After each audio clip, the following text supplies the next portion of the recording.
Salve, minha rapaziada, sejam bem-vindos a mais um giro de notícias do nosso Vascão, ainda ressaqueado, né? Ainda um pouco transtornado depois do Vasco não conseguir sequer uma vitória contra o Nova Iguaçu nesse campeonato estadual, né? O Vasco foi eliminado vergonhosamente na frente de mais de 60 mil torcedores ontem no Maracanã. Então, obviamente que a gente vai falar sobre isso e principalmente a gente vai falar sobre o fato da empresa americana 777, o senhor Alexandre Matos, terem que acordar. O Vasco precisa contratar, uma exigência do treinador Ramon Dias, que o Vasco vá ao mercado buscar contratações agora no mês de abril, antes do Campeonato Brasileiro começar. E digo para vocês, tá? Com o risco do Ramon sequer continuar, se os seus pedidos não forem acatados, né? Se as suas exigências aí não forem aceitas pela empresa 777 e, obviamente, né, pelo diretor de futebol, pelo executivo de futebol, Alexandre Matos, né, que toca essa pasta, que é a pessoa responsável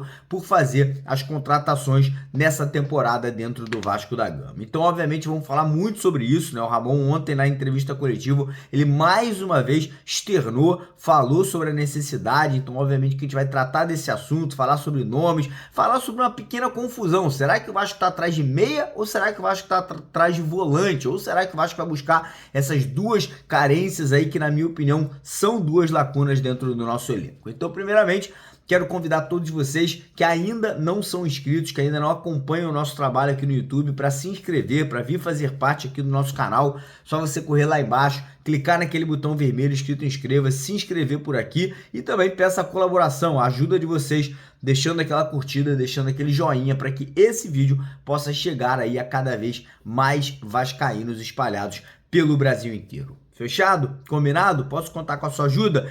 Então bora começar o vídeo falando dessa vergonha, né? Talvez aí uma das maiores vergonhas que o Vasco deu aí na sua história recente aí, infelizmente, cara, é inadmissível, é inaceitável que o Vasco em 3 jogos contra o Nova Iguaçu não consiga uma vitória. O Vasco aí em 3 partidas durante o campeonato estadual, uma na fase de classificação e agora nessas 2 partidas de semifinal, o Vasco, cara, ele perdeu 2 jogos, empatou 1, levou 4 gols e fez apenas 1 gol contra o adversário de uma Série D. Eu sei que o time do Nova Iguaçu é um time equilibrado, é um time bem treinado, mas se você pegar e analisar elenco, se você analisar investimento, a folha salarial do elenco do Vasco passa de 10 milhões de reais. Só o Dimitri Payet sozinho ganha mais de 1,5 milhão de reais por mês. E se você pegar a folha inteira do Nova Iguaçu, eu tô falando jogadores, comissão técnica, treinador, todo mundo que envolve o futebol do Iguaçu, a folha salarial deles é de apenas 250 mil reais por mês. Então é inaceitável, inadmissível, é vergonhoso o que o Vasco foi capaz de fazer. Eu sei que teve muitos culpados, Ramon escalou mal, os jogadores dentro de campo não entregaram, não tiveram vontade, não vestiram a camisa do Vasco e também as lacunas, as carências que tem nesse elenco do Vasco. Agora o Vasco vai ter aí 26 dias, o Vasco vai ter praticamente um mês inteiro para se preparar, para poder conseguir corrigir todos os erros que o Vasco teve aí durante esse primeiro período, né, de treinamentos aqui do Campeonato Carioca, Copa do Brasil, né, durante essa preparação visando o Campeonato Brasileiro. E o Vasco também terá o principal, que é a janela de transferências agora do mês de abril. O Ramon, mais uma vez ontem, externou a necessidade, ele veio a público na coletiva de imprensa e mais uma vez mostrou que está insatisfeito com a construção do elenco. Lembrando que do ano passado para esse ano,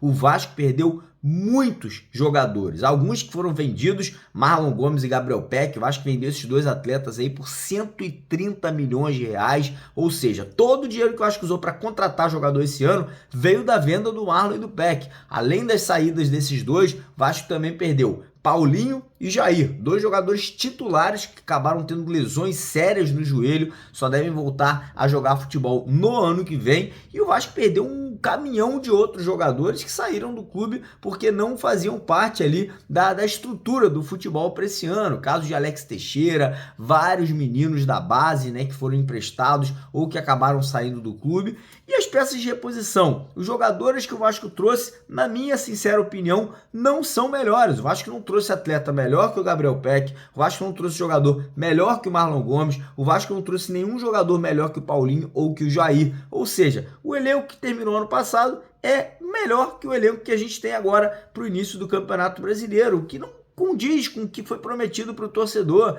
não está à altura do que o torcedor espera para essa próxima competição nacional. E por esse motivo, o Ramon, obviamente, exigiu contratações. Ele ontem, mais uma vez, veio a público e falou: o Vasco tem que contratar, eu já fiz um pedido. O Ramon fala volante. Mas na Argentina, no futebol lá da Argentina, quando você se fala volante, você está falando de meia, você está falando de meia atacante. Então eu fico na dúvida, muitas vezes, de repente, essa questão linguística aí, se o Ramon está falando se ele quer um volante, um jogador de pegada, de marcação, ou se ele quer mais um jogador de criação, mais um jogador ali para jogar ou ao lado do Dimitri Payet, ou para ser um reserva do Payet, que infelizmente o Payet já tem 35, 36 anos, não vai conseguir atuar em alto nível aí durante toda a competição do Campeonato Brasileiro. Então o Vasco aí nessa próxima janela agora do mês de abril tem que aceitar os pedidos feitos pelo Ramon, tem que correr atrás dessas lacunas e dessas exigências. E mais uma vez falo aqui, por mais que o Ramon esteja falando de apenas um jogador, eu acho que seria uma loucura o Vasco não correr atrás de mais atletas para poder povoar esse elenco, para poder trazer mais jogadores que possam entrar e possam contribuir aí durante toda essa competição. Então teremos aí do dia 1º de abril abre a janela doméstica e vai até o dia 19, a gente vai ter aí 18, 19 dias para poder conseguir essas contratações e obviamente agora, a partir desse momento, muitos nomes vão ser especulados. O nome do Marlon Freitas do Botafogo volta a ser falado. Eu conversei com o Alexandre Matos, eu mandei uma mensagem para ele e o Alexandre Matos falou: zero chance, não temos interesse. Então o Pedrosa fala uma coisa, o Alexandre Matos fala outra. Tem a situação dos dois jogadores do Internacional, Carlos de Pena e o volante Gabriel, outros dois jogadores que não fazem parte dos planos do Internacional. Irmão, já que não faz parte, vai lá e traz os dois. São dois jogadores de qualidade, dois jogadores experientes que com certeza teriam espaço dentro desse elenco vascaíno. E além disso, tem os jogadores que estão se destacando em campeonatos estaduais. A gente viu o próprio Nova Iguaçu ontem. Bons atletas, bons jogadores, boas peças que poderiam ajudar, poderiam agregar valor. Caso do Bill, do Xandinho, próprio atacante Carlinhos, né? Tem algumas peças interessantes. Tem o meia Iago também, filho do Iranildo. Então o Vasco tem que garimpar, tem que correr atrás. Se não pode gastar muito dinheiro, que pelo menos corra atrás de apostas. Campeonato Paulista tem bons jogadores, Campeonato Mineiro tem bons jogadores. Então vamos fazer o dever de casa. Senhor Alexandre Matos, acorda, 777, acorda, vamos fazer o trabalho que tem que ser feito para que o vascaíno não sofra o que sofreu ano passado durante todo o Campeonato Brasileiro, que foi vergonhoso, né? Já começou muito mal com Paulo Brax e Barbieri e graças a Deus, no meio do caminho, teve um acerto ali e o Vasco conseguiu se safar de um rebaixamento. Mas do jeito que tá agora, jogando esse futebolzinho, com as lacunas que tem no elenco, eu arrisco dizer que a gente vai sofrer de novo. Se não contratar, se não reforçar, a tendência é que o Vasco aí fique do meio para final de tabela mais uma vez aí durante esse Brasileirão. Beleza, rapaziada? Então é isso. Mais tarde a gente volta com uma live para vocês a partir das 8h30 da noite. Fiquem ligados para não perder e vamos para cima, porque aqui é Vasco. A gente vai cobrar e vai exigir que todos os pedidos do Ramon sejam atendidos aí para o torcedor vascaíno. Valeu!